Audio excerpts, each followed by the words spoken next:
Good morning students, this is Poonam Khetan and I welcome you to MKH video series. So how are you students?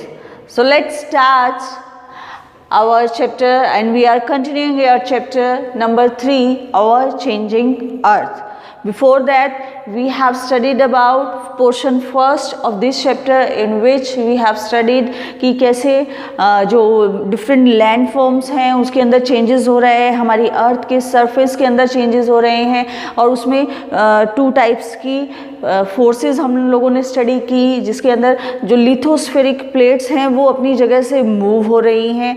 2 forces है जिनकी वजह से वो lithospheric plate जो है वो मूव होती हैं, जिसमें से एक थी endogenic force and one is exogenic force. And endogenic force के बारे में हम लोग स्टडी कर चुके हैं, जिसमें अर्थक्वेक, वोल्केनो, इसके बारे में हमने पढ़ा कि इसकी वजह से जो है वो अर्थ के सरफेस के ऊपर कैसे चेंजेस आ रहे हैं। अब हम पढ़ेंगे आज एक्सोजेनिक फोर्स, यानी जो अर्थ के सरफेस के बाहर से लगने वाली ऐसी फोर्स जिसकी वजह से अर्थ के अंदर कुछ चेंजेस आते हैं। तो उसके अंदर सबसे पहले आप देखेंगे मेजर लैंड फॉर्म्स, यानी आप जो लैंड फॉर्म्स देखते हैं अपने आसपास वो बहुत सारे चेंजेस के कारण, बहुत सारी एक्टिविटी या प्रोसेस के कारण जो है वो चेंजेस आपको दिखते हैं अपनी अर्थ के अंदर, तो उनके बारे में हम स्टडी करेंगे। So first you can see here major landforms, the landscape is being continuously worn away by 2 process, यानी जो अर्थ का सरफेस है,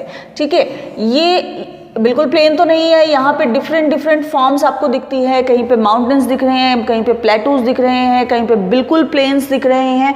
तो ये चेंजेस जो है वो हो रहे हैं और लैंडस्केप जो है वो कंटिन्यूसली चेंज हो रही है, यानी एक जगह से दूसरी जगह मूव हो रही है, उसके अंदर चेंजेस हो रहे हैं। तो 2 प्रोसेस रहते हैं जिसकी वजह से ये चेंजेस रहते हैं। तो फर्स्ट प्रोसेस है वेदरिंग, ठीक है। तो वेदरिंग क्या प्रोसेस होता है? Breaking up of the rocks on the earth surface. इस प्रोसेस को क्या बोलते हैं? वेदरिंग। यानी कि ये देखिए इस तरीके की मान लीजिए माउंटेन्स हैं या जो वोल्केनो के थ्रू बहुत सारी रॉक्स जनरेट हो रही हैं, तो क्या हो रहा है कि यहाँ पे कुछ अलग अलग स्टोन्स या रॉक्स आपको देखने को मिल सकती हैं। या माउंटेन्स का ही कुछ पार्ट जो है, ऐसा तो है नहीं कि जैसे ये बिल्कुल प्लेन बना दिया है तो वैसे ही माउंटेन्स या रॉक्स रहते हो, ऐसा नहीं होता है, थोड़ा सा उनके अंदर डिफ्रेंशिएशन रहता है, ठीक है। इस तरीके से ये एक्चुअल में ऐसा रहता है, ठीक है। तो अब क्या होता है, वाटर के थ्रू या किसी भी चीज़ के थ्रू या खुद इनकी फोर्स, मान लो ये जो रॉक है या ये जो स्टोन है वो किसी वजह से मूव कर गया है, तो आगे वाले स्टोन्स के ऊपर भी वो चीज़ पड़ेगी और वो यहाँ से मूव करके अपनी जगह चेंज कर लेंगे। तो एक तो इसका जो फॉर्मेशन था, इसकी जो प्रॉपर शेप थी उसके अंदर चेंज हो गया, और यहाँ से जो चीज़ें टूट के गई हैं या जो रॉक्स गिरी हैं वो क्या हो रही हैं, अलग अलग जगह पे मूव कर रही हैं। तो ये जो रॉक्स हो रही हैं, यानी जो वोल्केनो के through different kinds of rock बन रही हैं, तो ये सिर्फ माउंटेन का मैंने बताया, और भी जो अलग अलग जगह पे आपको चीज़ें मिल जाएंगी, जो रॉक्स हैं वो ब्रेकअप हो रही हैं, यानी बड़ी सारी रॉक्स के रूप में इस तरीके से आपको दिख रही हैं, लेकिन उनका क्या हो रहा है, किसी रीज़न से छोटे छोटे पार्ट के अंदर डिवाइड हो रही है, टूट रही हैं और अपनी जगह बदल रही हैं, चेंज कर रही हैं, उसको क्या बोलते हैं? वेदरिंग, ठीक है। तो उसकी वजह से क्या होगा, लैंडफॉर्म्स के अंदर चेंज हो रहा है, यानी यहाँ पे जो इतनी बड़ी रॉक थी अब क्या हो गया, यहाँ से टूट गई है, दूसरी जगह मूव हो गई है, ठीक है।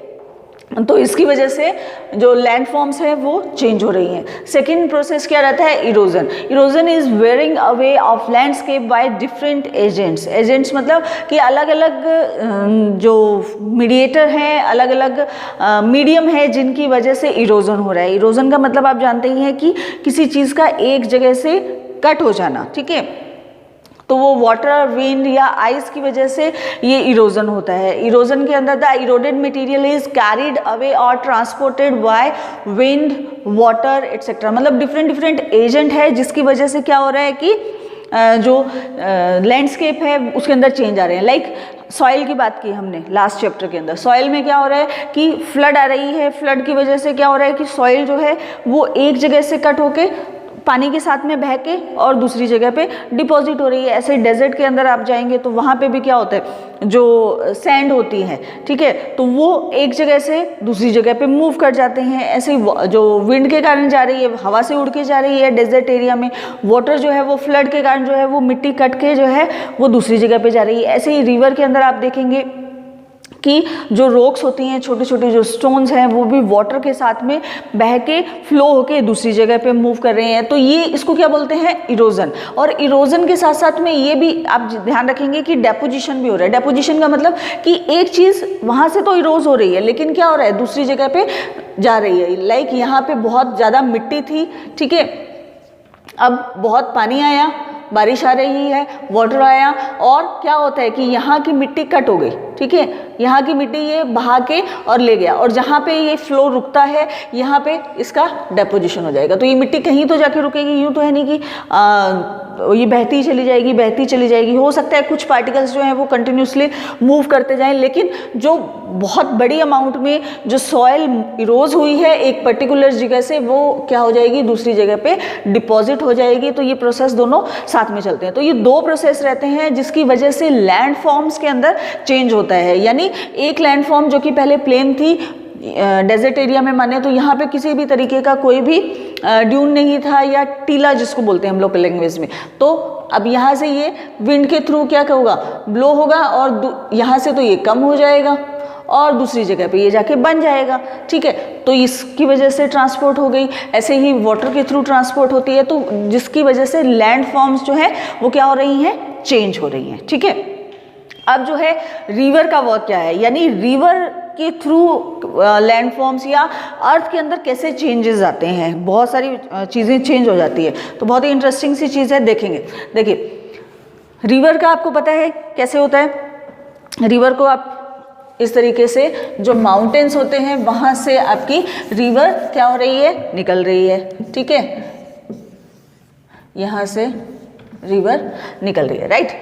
तो अब क्या हो रहा है, it enters the plains, it twist and turns forming large bands called meanders. अब इस प्रोसेस को आप एक ही डायग्राम से मैं आपको समझाऊंगी, जिससे आपको सारी ही चीज़ें समझ में आने वाली हैं। उनके नेम आप जरूर ध्यान रखेंगे कि कौन सी चीज़ जब आ रही है तो उसका नेम क्या आ रहा है, ठीक है। क्या हो रहा है, ये माउंटेन से रिवर निकल रही है। अब रिवर जब निकल रही है तो क्योंकि माउंटेन्स जो है वो क्या है, हाई एरिया है, वहाँ से जब रिवर नीचे आएगी तो बहुत फ्लो के अंदर आती है, बहुत स्पीड के अंदर आती है। तो जब स्पीड से कोई चीज़ आती है तो वो बहुत स्ट्रेट आती है, ठीक है। जैसे ही इसकी स्पीड कम होगी, क्या करेगी ये, यानी प्लेन्स के जब अंदर आएगी तो क्योंकि वहाँ पे ऑलरेडी बहुत सारी लैंड फॉर्म्स हैं, उसकी वजह से, थोड़ा स्पीड की वजह से, और जो बैलेंस है सरफेस का उसकी वजह से ये क्या करती है, टर्न्स लेती है इस तरीके से। ऐसे तो है नहीं ना कि रिवर हमेशा स्ट्रेट चलती हो, ऐसा नहीं हो सकता ना कहीं तो मूव करती है, वो बैंड लेती है। तो इस तरीके से ये क्या करती है, इस तरीके से ये टर्न करती है, राइट। तो ये जो टर्न है, यानी यहाँ पे जहाँ पे वो ट्विस्ट हो रही है, बैंड हो रही है, इसको क्या बोलते हैं, इसको बोलते हैं मीएंडर्स। क्या बोलते हैं, दिस इज कॉल्ड मीएंडर्स। मीएंडर समझ में आया, यानी जो ट्विस्ट या बैंड है वो क्या हो गए, मीएंडर्स। अब क्या हो रहा है कि बहुत फ्लो है, फ्लड आ गई है, या पानी का फ्लो बहुत ज़्यादा है, कोई रेनी सीजन है, तो क्या हो रहा है कि इसका जो पानी है वो बहुत ज़्यादा आ रहा है, ठीक है। तो ये क्या करेगी, अपना जो एरिया है उसको वास्ट कर लेती है, उसको इंक्रीज कर लेती है। तो अब ये पानी जो है ये वो इतना आ रहा था, अब ये क्या होगा, थोड़ा सा ओवरफ्लो होगा, ठीक है।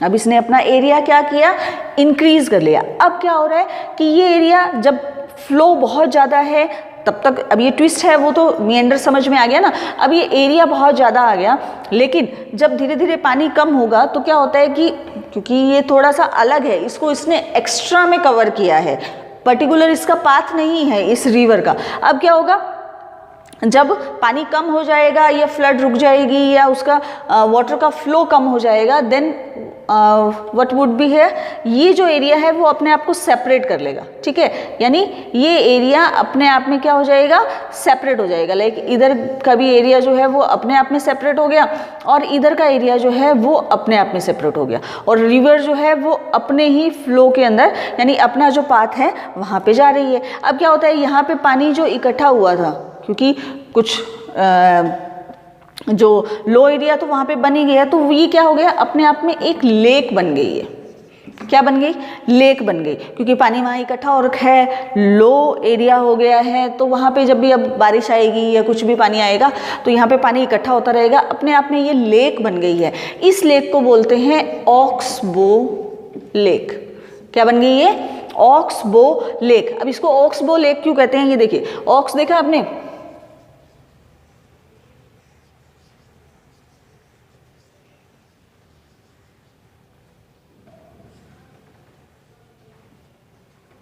ठीक है। अब ये जो ऑक्स का ये हम्प होता है ना, ये देखिए इस तरीके से, इसकी वजह से इसको ऑक्सबो बोलते हैं। अब ये ऑलमोस्ट ऐसा ही कर्व जो है वो यहाँ पे आ जाता है, जो पहले इस रिवर के साथ में था और अब जो है वो फ्लो कम हो गया, जिसकी वजह से इसने अपने आप को क्या कर लिया है, सेपरेट कर लिया है, इसीलिए ये एक लेक बन गया है जिसको ऑक्सबो लेक कहते हैं। दो चीज़ें समझ में आई, मिएंडर यानी जो कर्व या ट्विस्ट जो हैं, बेंड्स जो हैं, उसको मिएंडर बोलते हैं। इस तरीके से जब फ्लो होता है, मिएंडर्स जो यानी क्लोजर टू क्लोजर, मतलब एक साथ बहुत ज़्यादा ट्विस्ट हो रहे हैं, फ्लो ज़्यादा हो रहा है, क्लोज आ रहे हैं, क्लोजर की वजह से क्या हो रहा है कि एक पर्टिकुलर एरिया बन रहा है, लेकिन जैसे ही फ्लो कम हुआ ओवर द पीरियड वो क्या कर लेते हैं, अपने आप को सेपरेट कर लेते हैं और वो लेक बन जाती है, और जो वो लेक बनेगी उसको बोलते हैं ऑक्सबो लेक, ठीक है। अब क्या हो रहा है कि ये एरिया जैसे मैंने बोला आपको इंक्रीज कर रहा है, इंक्रीज कर रहा है। अब इंक्रीज करने के कारण क्या हो रहा है कि ऊपर से माउंटेन से आ रहा है, बहुत सारे मिनरल्स लेके आ रहा है, जो सॉइल है वो बहुत फर्टाइल सॉइल, बहुत फाइन सॉइल जो है वो अपने साथ में लेके आ रहा है और अपना एरिया को क्या कर रहा है, एक्सपेंड कर रहा है, इंक्रीज कर रहा है। अब ये रिवर का ये ओरिजिनल पाथ है, लेकिन फ्लड के कारण, रेनी सीजन के कारण अपने एरिया को क्या कर लिया, एक्सपेंड कर लिया। अब ये पानी जो है वो सिर्फ यहाँ नहीं बह रहा, अब पानी जो है उसने अपना एरिया वास्ट कर लिया। अब ये क्या होगा कि वहाँ से जो ऊपर से सॉइल आ रही है या ये जो है वो यहाँ पे डिपॉजिट होती जाएगी, धीरे धीरे नीचे बैठती जाएगी, और जैसे ही पानी कम होगा ये क्या होगी, वापस से अपने आप को श्रिंक कर लेगी, जो इसका ओरिजिनल पाथ है वहाँ पे बहने लगेगी। अब ये वाला जो पास वाला एरिया है जो अभी एक्सपेंड होने के बाद में इसने कवर किया था, ये वाले एरिया में क्या होता है कि बहुत ही फाइन सॉयल और वो बाकी जो मटेरियल होता है जो कि एग्रीकल्चर के फॉर्म से या जो वेजिटेशन के पॉइंट ऑफ व्यू से बहुत अच्छा होता है, तो ये यहाँ पे डिपॉजिट हो जाता है। तो इसको क्या बोलते हैं, फ्लड प्लेन्स। क्या बोलेंगे इसको, फ्लड प्लेन्स। ये क्या बन गया, फ्लड प्लेन, जो कि अपने आप में बहुत ही फाइन और फर्टाइल लैंड बन गई है, ठीक है। अब देखेंगे आप कि ये चीज़ें समझ में आएगी आपको। अब थोड़ा सा आगे और चलते हैं, ये फ्लड प्लेन हो गया। अब as the river approaches the sea speed slow. अब जैसे जैसे रिवर जो है, अल्टीमेटली आपको पता है कि सारी रिवर्स जो हैं वो क्या हो रही हैं, सी के अंदर, ओशियन के अंदर मिल रही हैं, ठीक है। लाइक हम इस तरीके का हमारा इंडिया है, इंडिया की बात करते हैं तो ये सारी जो ये गंगा जो है वो ऊपर से निकल रही है, ये बे ऑफ बंगाल में मान लो गिर रही है, ठीक है। अब क्या होगा, जैसे जैसे वो ओशियन की तरफ बढ़ रही है, सी की तरफ बढ़ रही है, उसकी स्पीड क्या हो जाएगी, स्लो हो जाएगी। यानी यहाँ से चली है, बहुत तेज स्पीड में चली है, जैसे जैसे वो प्लेन्स की तरफ बढ़ रही है उस एरिया के अकॉर्डिंग उसकी स्पीड जो है वो स्लो हो जाती है, और ओशन के पास पहुँचते पहुँचते ही तो और भी ज़्यादा स्लो हो जाती है। अब क्या हो रहा है कि यहाँ से ये रिवर आ रही है जो कि बहुत ही स्लो के अंदर आ रही है। अब जैसे जैसे आप खुद घर पे इसको ट्राई कीजिएगा कि आप फर्श के ऊपर, फ्लोर के ऊपर एक पानी का ग्लास जो है वो फ्लो कीजिए, तो अगर तो वो उसका जो ढलान है जिसको बोलते हैं वो प्रॉपर है तो वो पानी डायरेक्ट चला जाएगा। लेकिन अगर उसकी स्पीड कम है और वो बिल्कुल फ्लैट सरफेस है तो क्या होगा, आप देखेंगे कि जो पानी का ग्लास आपने गिराया वो अलग अलग डायरेक्शन में चला जाएगा। इस तरीके से, ठीक है। अब अलग अलग डायरेक्शन के अंदर जा रहा है, डायरेक्शन के अंदर जब चला जाता है वो किसकी वजह से जा रहा है, क्योंकि इसकी स्पीड कम है। इसको बोलते हैं, ये जो अलग अलग इसने अपनी ब्रांचेस बना ली है, रिवर ने क्या किया है, अपनी ब्रांचेस बना ली है। किससे पहले, सी में गिरने से पहले, यानी पानी जो है वो, जो रिवर है वो अभी सी में नहीं गिरी है, लेकिन उससे गिरने से पहले क्योंकि उसका फ्लो कम हो गया है, स्पीड कम हो गई है, जिसकी वजह से वो क्या कर लेती है, अपने आप को बाइफर्केट कर लेती है। अब इस तरीके से जो ब्रांचेस बना रही है इसको बोलते हैं डिस्ट्रीब्यूटरीज। क्या बोलेंगे इसको, डिस्ट्रीब्यूटरीज, यानी ये डिफरेंट डिस्ट्रीब्यूटरीज बन रही। अब डिफरेंट डिस्ट्रीब्यूटरीज जो है वो भी कहाँ जा रही है, सी की तरफ ही जा रही है अल्टीमेटली। अब जब जा रही हैं उसकी वजह से क्या होता है कि ये जो अपने साथ में ये जो चीज़ें बहा के लेके आई है, या जो स्पीड की वजह से क्या होता है, इनका जो सबका जो माउथ है वहाँ पे ये जो सैंड जो होती है वो क्या हो जाती है, डिपॉजिट हो जाती है। क्या हो जाती है, सैंड जो है वो डिपॉजिट हो जाती है, यानी जो सेडिमेंट्स हैं वो यहाँ पे हर माउथ के, यानी हर डिस्ट्रीब्यूटरीज के माउथ पे आके जमा हो जाएंगे, और ये अपने आप में क्या बना लेंगे, एक एरिया बना लेंगे। यानी ये भी बहुत फाइन जो है सॉइल फर्टाइल यहाँ की ये लैंड हो जाती है, और इस एरिया को क्या बोलते हैं, इसे बोलते हैं डेल्टा। क्या बोलते हैं, दिस इज कॉल्ड डेल्टा। समझ में आई, यानी रिवर ये सी में गिरने से पहले ये सारी जो चीज़ें हैं, जो इसकी सैंड थी या जो मटेरियल था वो इसके माउथ के पे आके इकट्ठा हो जाता है, ठीक है, जिसकी वजह से ये जो एरिया है ना प्रॉपर, ये जो बीच में गैप आ रहा है वहाँ पे ये बहुत ही फर्टाइल लैंड डेवलप हो जाती है, जिसको बोलते हैं डेल्टा, राइट। तो अब ये डेल्टा समझ में आ गया। अब इसको आप इसके नोट्स के थ्रू पढ़ेंगे। देखिए, रिवर यानी इसके यहाँ इट का मतलब river enters the plain, it twist and turns forming large bands called meander. यानी जब ये प्लेन्स के अंदर एंटर होती है तो बहुत लार्ज बैंड लेती है, ट्विस्ट करती है, उसको मेएंडर बोलते हैं। मेएंडर्स जो है वो क्लोजर आते हैं। लूप्स जो हैं, यानी ये जो इस तरीके का ये ट्विस्ट था, ये क्या होता है, अपने आप को कट कर लेता है, इस रिवर से अपने आप को कट कर लेगा और अपने आप में क्या बन जाएगा, ये कट ऑफ लेक बन जाएगी, और उस कट ऑफ लेक को क्या बोलते हैं, ऑक्सबो लेक बोलते हैं। As the river approaches flood के कारण ये क्या करता है कि अपने एरिया को एक्सपेंड कर लेती है रिवर, जिसके कारण से वहाँ पे बहुत फाइन सॉइल और मटेरियल मिनरल सब इकट्ठे हो जाते हैं, जो कि अपने आप को इसके फ्लड प्लेन के अंदर फॉर्म कर लेते हैं, ठीक है।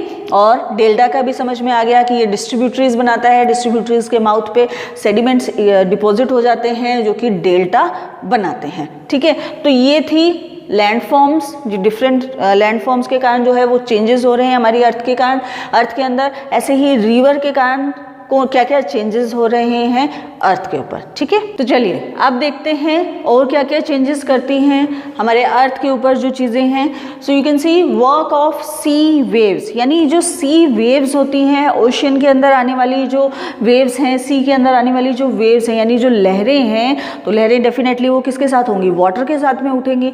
तो उनकी वजह से क्या क्या चेंजेस रहते हैं। So you can see waves continuously strike at rocks, crack develop होते हैं, बिकम लार्ज बिगर होते जाते हैं, होलो लाइक्स केव बन जाती है, जिसको सी केव्स बोलते हैं, ठीक है। इसको मैं यहाँ पे आपको समझाती हूँ, लाइक, ठीक है। ये आपका ओशन है, यहाँ पे डिफरेंट काइंड ऑफ ये आपकी रॉक्स जो हैं वो रहती हैं।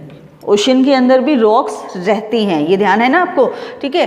तो अगर आप कहीं कभी गए हैं शिप में बैठ के, या सी आपने देखा है, समुद्र देखा है, तो आपने देखा होगा कि बीच बीच में अलग अलग रॉक्स जो हैं वो इस तरीके की खड़ी रहती हैं। तो ये क्या हो रहा है, अब यहाँ पे भी रॉक्स हैं।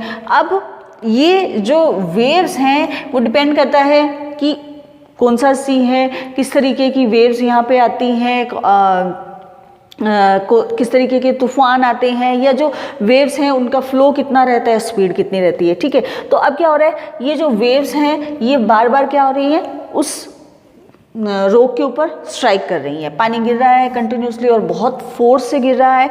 तो उसकी वजह से क्या होता है कि धीरे धीरे इनके ऊपर क्रैक आने शुरू हो जाते हैं इस तरीके से। अब क्रैक आने के बाद में ये पर्टिकुलर एक, क्योंकि जो सेंटर है वहाँ पे ज़्यादा उसका प्रेशर पड़ रहा है, तो यहाँ से ही क्या हो जाएगी, क्रैक आने के बाद में थोड़ी वीक हो गई है, यहाँ से ये टूट जाएगी, ठीक है। अब ये टूट जाएगी तो ये होलो एक धीरे धीरे, पहले तो होलो नहीं रहती है, पर बार बार उस चीज़ पे आप स्ट्राइक किए जा रहे हैं तो क्या बन जाती है, ये होलो स्ट्रक्चर बन जाती है, होलो केव बन जाती है, जिसकी वजह से ये बीच में गैप आ गया है, ठीक है। और ये इस तरीके का स्ट्रक्चर बन जाता है, तो इसको क्या बोलते हैं, ये बन गया आपका सी केव्स। जब ये इतना ही एक केव का मतलब एक इस तरीके का कर्व बन जाता है पूरी रॉक के अंदर, तो ये बन गया आपका सी केव्स, ठीक है, राइट। अब क्या हो रहा है, यूँ तो है नहीं कि इतना इसको केव बना दिया है और उसके बाद में जो वेव्स हैं वो रुक जाएंगी, या जो वाटर वेव्स हैं वो उसके ऊपर स्ट्राइक नहीं करेगी। अब ये वाटर वेव्स फिर से स्ट्राइक कर रही है, तो ये धीरे धीरे ये केव क्या हो रही है, ये बड़ी होती जा रही है, लार्जर होती जा रही है, लार्जर होते अब ये क्या हो गई, अब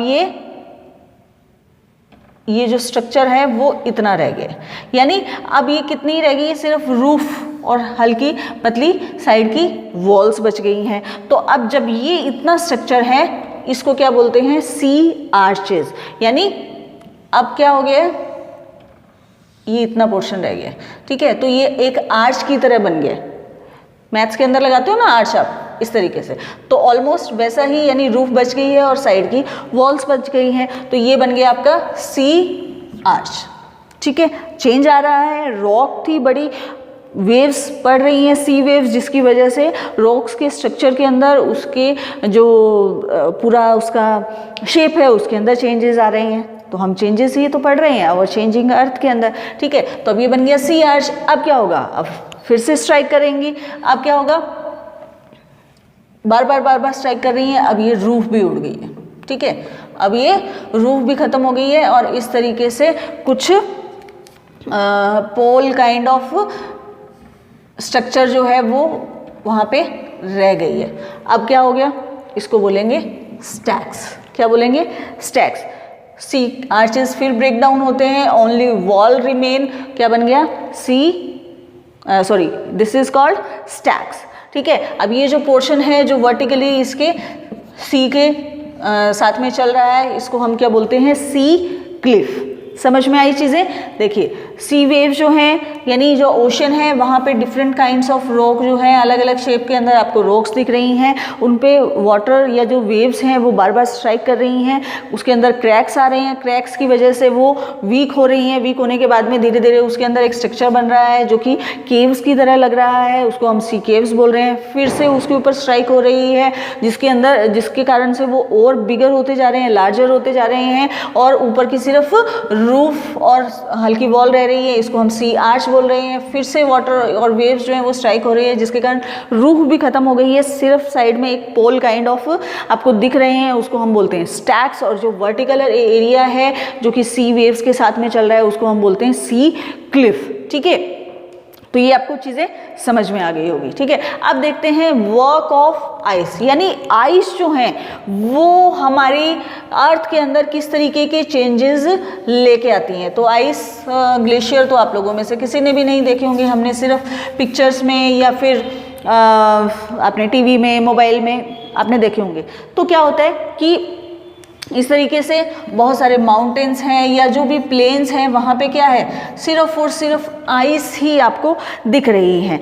अब आप ये देखेंगे कि ये जो माउंटेन्स हैं वहाँ से भी क्या निकल रही है, आइस का आपको एक पूरा परफॉर्मा दिख रहा है। तो ये ग्लेशियर क्या है अपने आप में, this is reverse of ice. यानी ऐसा नहीं है कि जो ग्लेशियर है वहाँ पे रिवर नहीं होती, वो रिवर ही है, लेकिन क्या है, आइस की रिवर है, क्योंकि वो एक फ्रोज़न आपको फॉर्म में दिख रही है, तो प्रॉपर रिवर की तरह बहती हुई नहीं दिख रही है, लेकिन एक्चुअली क्या है, वो आइस, रिवर ऑफ आइस बोलते हैं ग्लेशियर को।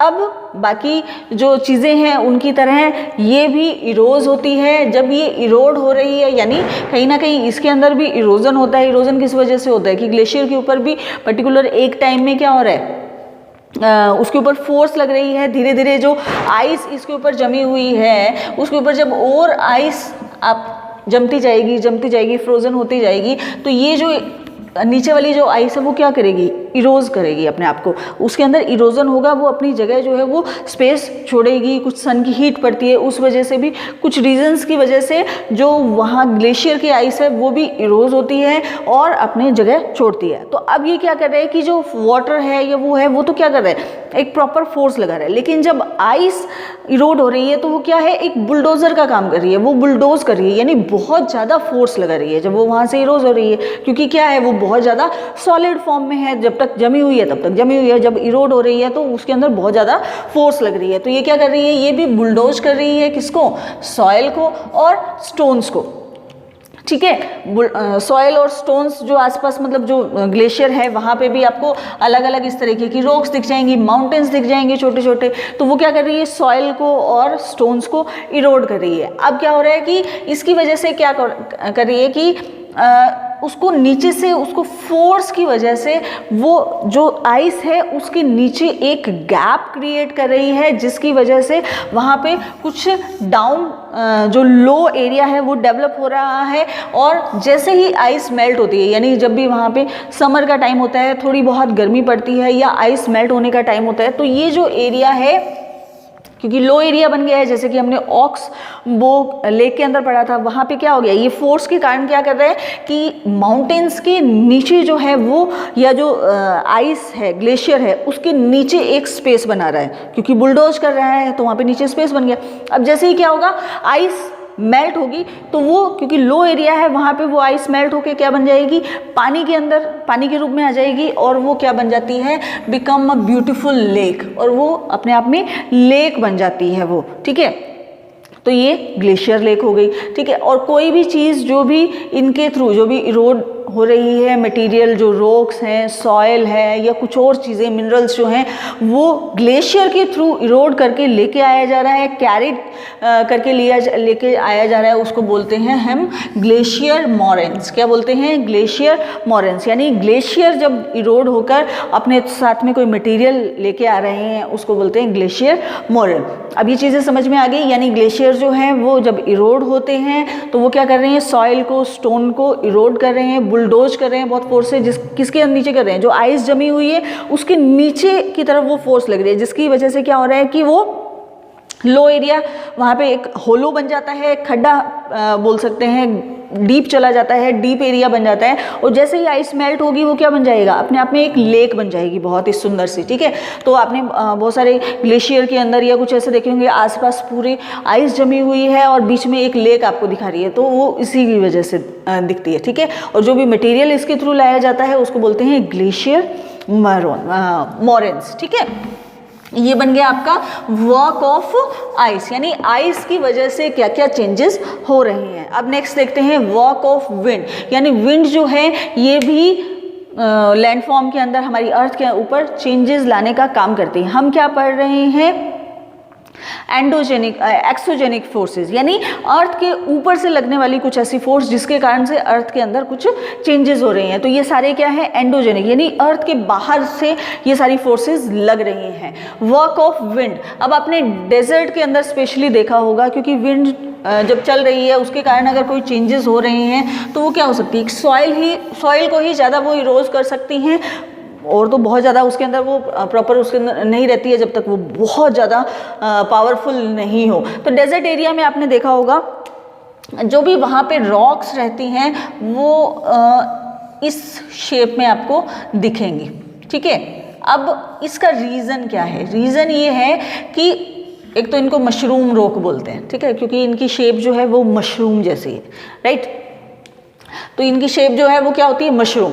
क्यों, क्योंकि जो विंड है वो क्या करती है, लोअर सेक्शन को, यानी रॉक्स जो होती हैं, वहाँ पे भी रॉक्स आपको दिखने को मिलेंगी। तो रॉक्स जो होती हैं बहुत ज़्यादा सॉलिड वाली नहीं होती हैं, मिट्टी से बनी हुई होती हैं। तो जब ये रॉक चलती हैं, यानी जब वो रॉक बनी है तब तो ये इस शेप के अंदर है। ठीक है, अब क्या हो रहा है, विंड चल रही है, हवा बह रही है, तो बहुत ऊंची हवा नहीं बह रही है, ये सबसे पहले क्या करेगी, इस जो लोअर सेक्शन है रॉक का उसको इरोड करती है, यानी धीरे धीरे इसकी मिट्टी जो है, यानी इसकी जो मटेरियल है उसको वो इरोड कर देगी, जिसकी वजह से इसकी शेप क्या हो जाती है, पतली, ऊपर के पोर्शन पे इतना इम्पैक्ट नहीं डाल पाती, जिसकी वजह से मशरूम लाइक स्ट्रक्चर वहाँ पे बन जाता है रॉक्स का, जिनको कि हम क्या बोलते हैं, मशरूम रॉक्स। क्या हो गई, rocks have narrow base, base क्या हो गया, नैरो हो गया, और वाइडर टॉप, टॉप क्या हो गया, वाइडर हो गया। क्यों हो गया, क्योंकि जब विंड ब्लो कर रही है तो वो इसके जो लोअर पार्ट है इसको पहले इरोज कर रही है, इसको ज़्यादा इरोज कर रही है, क्योंकि बहुत ऊंची हवा नहीं बहती है। रीज़न क्या है, जब आपके साथ ये हवा जो है वो क्या कर रही है, मिट्टी लेके बह रही है, सैंड के साथ में इसको ब्लो करना पड़ रहा है, तो क्या हो जाती है, हैवी हो जाती है, तो नीचे वाले एरिया के अंदर ही ये ब्लो करती है, जिसकी वजह से ये नीचे वाले जो भी रॉक्स हैं उसको इरोड कर देगी धीरे धीरे धीरे धीरे, और ये एरिया क्या होता जाएगा, नैरो होता जाएगा, पतला होता जाएगा, जिसकी वजह से मशरूम रॉक्स जो हैं वो आपको डेजर्ट एरिया में दिखने को मिलती हैं। ठीक है, अब जैसे ही विंड ब्लो होती है, सैंड जो है वो ट्रांसपोर्ट हो जाती हैं, जो कि सैंड ड्यून्स बनाती हैं। अब इससे पहले भी हमने बात की थी कि सैंड ड्यून्स जो हैं वो कैसे बनते हैं, लाइक बिल्कुल ऐसे ही कुछ आपने स्ट्रक्चर देखा होगा, डेजर्ट एरिया के अंदर जाते हैं। लेकिन आपने एक चीज़ ये भी देखी होगी कि जो ड्यून्स जो हैं वो आज आपको ये ड्यून इतना बड़ा दिख रहा है, तो या तो अगर हवा चल रही है, बहुत तेज चल रही है, तो या तो ये ड्यून बहुत ही बड़ा हो जाएगा, या फिर ये ड्यून ये हो सकता है पॉसिबिलिटी कि ये बहुत छोटा हो जाए और ये वाला ड्यून जो है वो बड़ा हो जाए। क्यों, क्योंकि एयर ब्लो कर रही है, विंड ब्लो कर रही है, यहाँ से मिट्टी उड़ाएगी, मिट्टी वहाँ की हल्की होती है, रेतीली होती है, सैंडी ही तो है वो, तो वो क्या करेगी, जब तक ब्लो कर रही है, और जैसे ही हवा रुक जाएगी, विंड ब्लो करना बंद कर देगी, वहाँ पे जहाँ भी एरिया में रुकी वहाँ पे जाके इस मिट्टी को डिपॉजिट कर देगी, जिसकी वजह से उस एरिया से जो सॉइल है वो वहाँ से इरोज होकर दूसरी जगह डिपॉजिट हो जाती है। तो ये क्या बनाती हैं, सैंड ड्यून्स, यानी जिनको हम टीले बोलते हैं। डेजर्ट के अंदर, एरिया के अंदर, थार के अंदर आप जाएंगे तो उनको बोलते हैं सैंड ड्यून्स।